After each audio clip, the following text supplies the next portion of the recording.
unavyoambiwa na engineer. Elewa. Hii nyaya ni S-Road. Sawa? S-Road kwa ajili ya kuzuia radi. Kwa sababu huu ni umeme mkubwa. Unapoenda mpaka kule juu kule. Nyaya zitapita kwenye zile kwapa zile.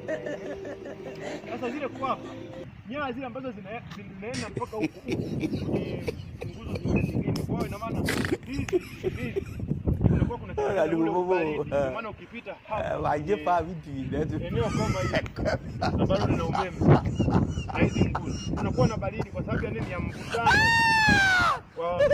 wa namna ya mchujo. Wewe na koti kako utaki kuzeeka. Mwai mimi injinia majumbani. Wajepa vitu utoke nje uingie kwenye chumba.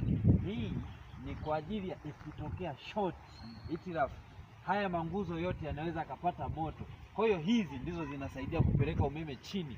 Usitaki labda sehemu nyingine. Sio S-Road. S-Road lazima utoke kwenye S-Road kwenye zile umeme kubwa ule. Ledi kubwa hilo sema unafunga S-Road sijui ipite wapi ije huko.